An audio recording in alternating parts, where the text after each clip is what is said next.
YouTube, we have a video that I'm gonna react to right now, but I have another video that my friend actually put me on, the Drewski could have been house, whatever. I think I'm gonna start reacting to that, but for right now, we're gonna do this video, and I'm gonna post that too, and we're gonna see how that goes. Let me know if y'all like that before I even do it, so I can make sure that my audience likes it.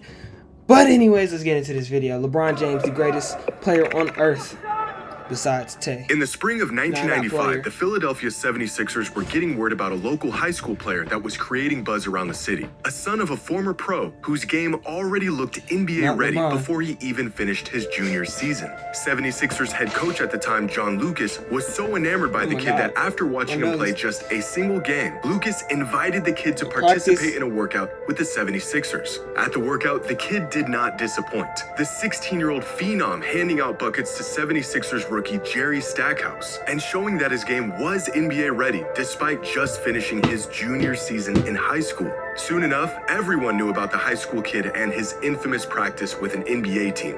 Fast forward 1 year to the 96 NBA draft, and the 76ers never got their hands on that kid from the workout. Instead, they went with college superstar Allen Iverson first overall in the 96 draft. The kid from Philly ended up getting picked a little later in the draft and eventually did pretty well for himself with another organization. His name was Kobe Bryant. But long before we knew his name, it was John Lucas who saw his potential and gave him the opportunity to prove his game against NBA talent. And John Lucas was known for this, sending out invites to scrimmages and workouts to up-and-coming players, high school kids looking to work on their game. But 7 years after his workout with Kobe, Lucas would invite another local high school player out to an NBA practice. An invite that would lead to a suspension, cost his team a hefty fine, but introduced them to the future of their organization long before he even wore an NBA jersey. The league has fined the Cleveland Cavaliers $150,000 and suspended head coach John Lucas for the first 2 games of next season. That after the team invited the nation's top high school player, LeBron James, to a workout last week. Under league rules, teams cannot have contact with players who aren't eligible for the draft. James, a high school junior, won't be eligible until next year. Look at League Goat. Look at that League Goat, dog. Today's video is sponsored by now and off and that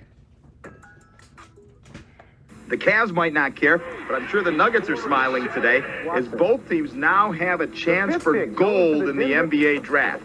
And that gold, LeBron James. But is the 18-year-old from Akron truly the savior? We have better players than him in his position already on our team, though. I don't think you can really just bring a high school player in and really just think your team gonna really turn around like that. If he come, you know what I'm saying, he can just hop on our bandwagon and hopefully we can do something big. You've probably seen these clips before. Cavaliers players being asked what they thought about the idea of drafting a local ultra-hyped high school kid back in 2003. The Cavaliers hadn't even won the draft lottery yet. They had just wrapped up their worst season in 2 decades, and the players were clearly not trying to hear about some kid that was prophesized to be their savior. They were not buying the hype. But you see, the only thing is, they never needed to buy the hype, because they didn't just know about the up-and-coming superstar kid from Akron. They already played against him a year before these interviews even happened, where they found out what we would all soon know. LeBron was better than all of them. By 2002, LeBron was the clear-cut best NBA prospect in the world, regardless of age. And it wasn't just the early LeBron fanatics that thought he could go #1 overall in the NBA draft as a 17-year-old junior. Everyone did. LeBron would have been the #1 pick in last year's draft. That should give you an indication of what kind of talent he is. Most kids should not leave early. They're not prepared for it emotionally or from a maturity level physically, but this kid is. In fact, he was such a singularity as a prep star that he had already gained NBA status before he was ever in the NBA. After hearing the hype about a teenager dubbed the Chosen One, a prime Shaquille O'Neal took it upon himself to attend one of his games. And after seeing him play, had this to say about a 17-year-old LeBron. He's an all-around great player. He has it all, definitely. He's very athletic. He has a lot of poise. He can do almost everything. That same season, Allen Iverson, the reigning league MVP, had to see for himself if LeBron was as good as advertised. And not only was the hype very real, opponents were eager to bask in any moment where they even slightly got the best of him. On this particular night, high school star Maurice Rice... If I scored on LeBron, which I can score on LeBron. That's crazy, but I can. Don't worry. I would do that too. I haven't scored on LeBron, but I know I can. Actually, I can't tell y'all about that because me and him 1v1 and it was bad. LeBron to the floor with a crossover, and it damn near brought the whole building down. Look at this. His teammate is literally jumping for joy, completely ignoring the jaw-dropping gap on the scoreboard and the atrocious shot that followed. But Allen Iverson knew better. He saw what he needed to see. LeBron was everything he was rumored to be. But long before NBA superstars were going to his games, LeBron's skill set far exceeded anything high school had to offer. The only way for him to build onto his already NBA-ready game was to play NBA players. That's when Chris Dennis, a family advisor for LeBron at the time, accelerated his progress by taking every opportunity to get him into gyms with NBA guys, reaching out to coaches and scouts and accepting invites to pro runs, getting LeBron as much exposure as he could to the top basketball talent in the world. A plan that Chris put into motion when LeBron was just 15 years old. As LeBron got better, the invites came rolling in. In 2001, a 16-year-old LeBron was invited to a workout with a group of pros. Among those on the court that day included NBA players like Antoine Walker, Jerry Stackhouse, Michael Finley, and a rookie Ron Artest. When LeBron entered the gym that day, none of these guys knew his name. He was just another elite kid looking to get some runs in. By the time he left, everyone knew who LeBron was. Antoine Walker, Michael Finley, Jerry Stackhouse, they was all up in the building. So he's coming into the gym. I'm like, all right, cool, I want to see what he got. And he was cooking. Like, he was 15, It's the 16, first time I've actually, like, well, not the first time, but, like, I'm getting to the basket. Like, I'm not even, and I'm like, this is going to be a huge issue. Right. Why did you jump into a contact, you dumbass? And I'm like, this is... What the fuck?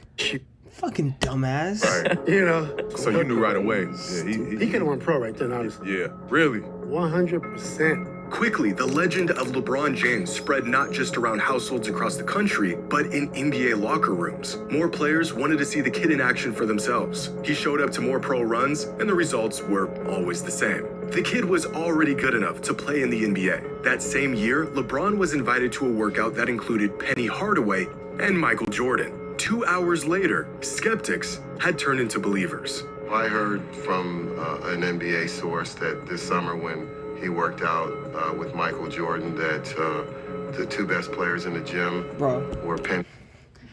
LeBron James's documentary, when he retires, is about to go crazy. It's got to be at least 10 hours long.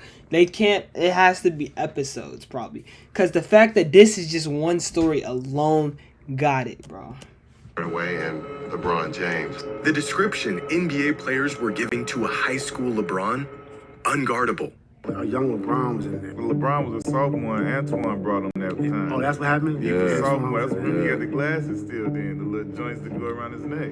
He was cooking. He was cooking. Hey, nobody can guard him, LeBron James. Oh. They couldn't guard him. I'm like, I'm getting mad. He's embarrassing us. My first All-Star game in Philly. And, we in the locker room and, we talking to reporters and they was like, man, have y'all heard of this kid? The chatter was like, have you heard of this kid named LeBron James? Man, this kid is a high school phenom. He's so good, he could probably start in this All-Star game. And I was like, so I sat up and was like, what? This kid, I had to really sit up and say, it's a kid out there in high school this good. And I saw a lot of NBA guys going out, flying out to see this play. Celebrities, rappers, Jay-Z and all them going out to see him play. You want to know, was he really as unguardable as he say he was? Yes. We wanted to see what he had, what he could do. It was a 3-on-2. We thought he was going to pass, and it was like in slow motion. The motherfucker just took off. That's incredible. Yeah. I mean, for a 16, 17-year-old kid to come in and do something like that, you knew that he was going to be that in the NBA. You knew that. They had last names on their jerseys. After spending the last 2 years playing against the best players in the world and proving very clearly that he was not only an NBA talent, but that he was more than ready for the league, LeBron made an attempt to enter the NBA draft at just 17 years old following his junior season in high school. Scouts and analysts knew that if the jump were possible, LeBron would be the consensus #1 overall pick in the 2002 NBA draft, despite not even playing his senior season. The verdict was out, and the kid was ready.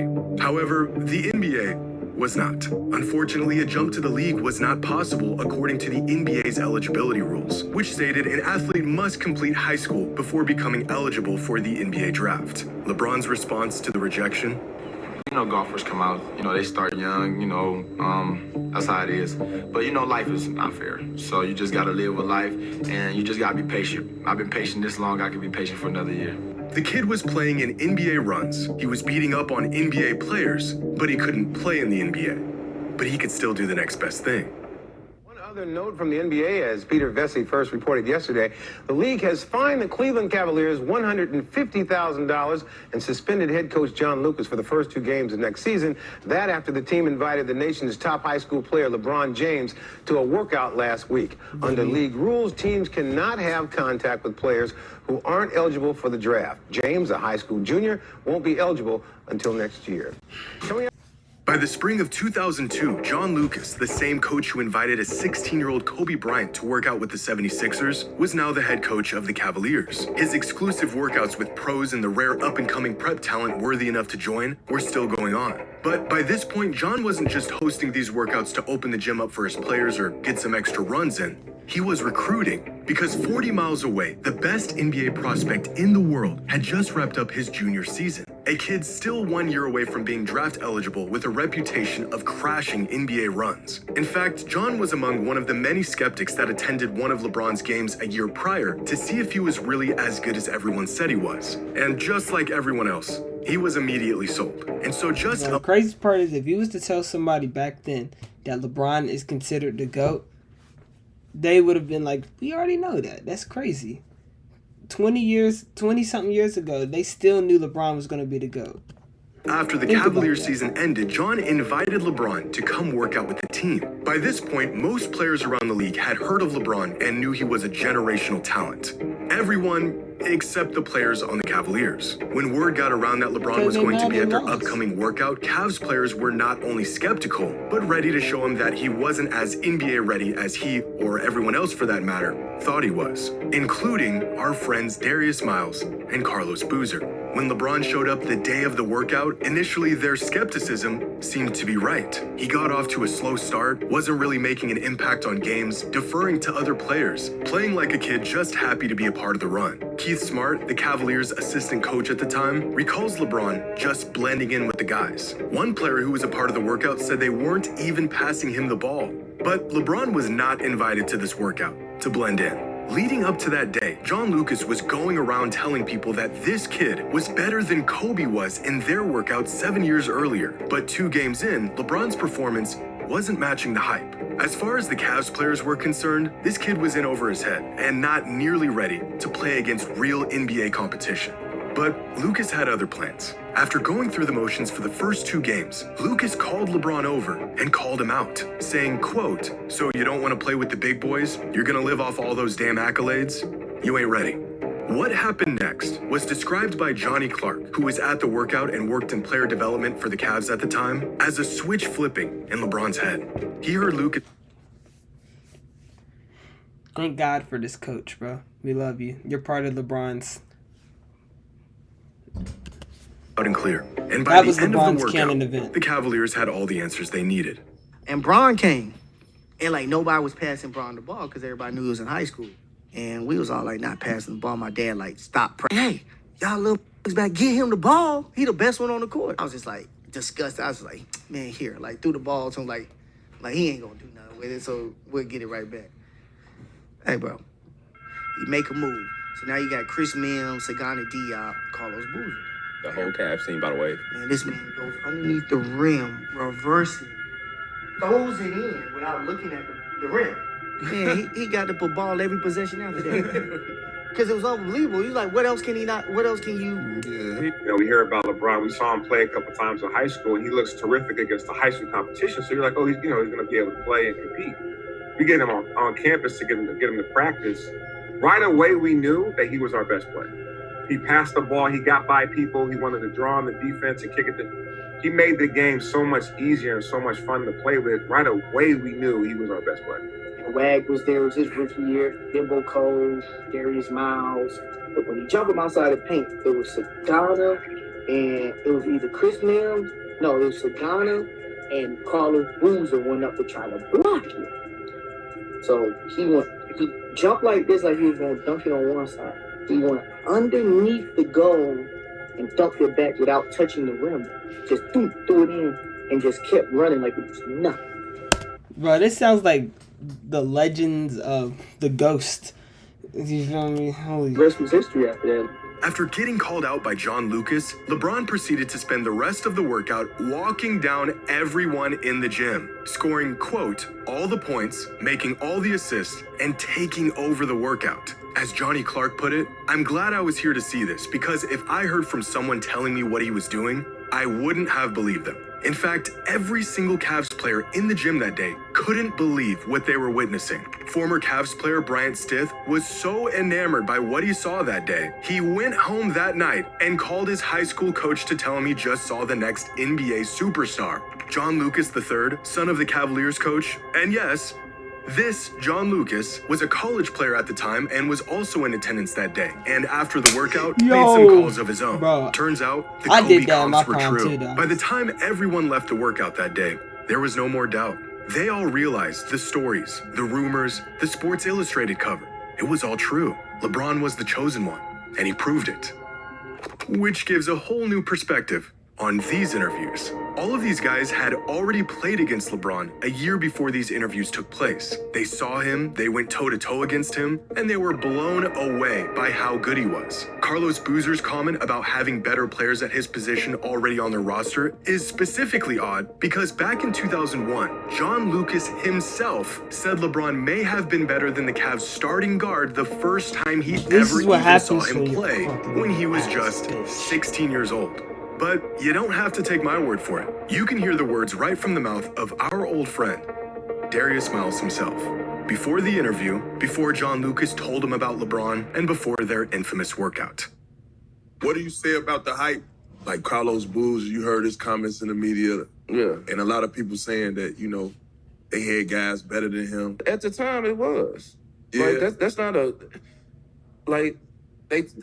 You know the media, bro. They'll take a statement from you and they'll make it out of something like the stuff that I said. If they really broke down the whole interview and seen every word it said, I was actually taking up for him. I used to call back to the crib and I used to tell my homeboys, I was like, bro, it's this dude in high school, bro. He might be the best high school player ever because I seen him throw it between his legs in the game. I'm like, shit, he might be the best high school player ever. Them boys like, nah, folks. No. It can't. No, it can't. No, it ain't. He ain't better than you. I'm like, bro, I'm watching this dude. This dude is going through one. And it's looking effortless, east. And I'm arguing with my homeboys about him being better than me. And I'm calling them about him. Turns out, they knew all along. LeBron was not only as good as advertised, he was better. And that kid from Akron that crashed their workout in the spring of 2002 was in fact going to immediately turn their whole franchise around. Thanks. Hey, to this day, that's the only reason why they have a championship. Like, subscribe, comment. LeBron is the GOAT. Comment that, please. I'll see y'all.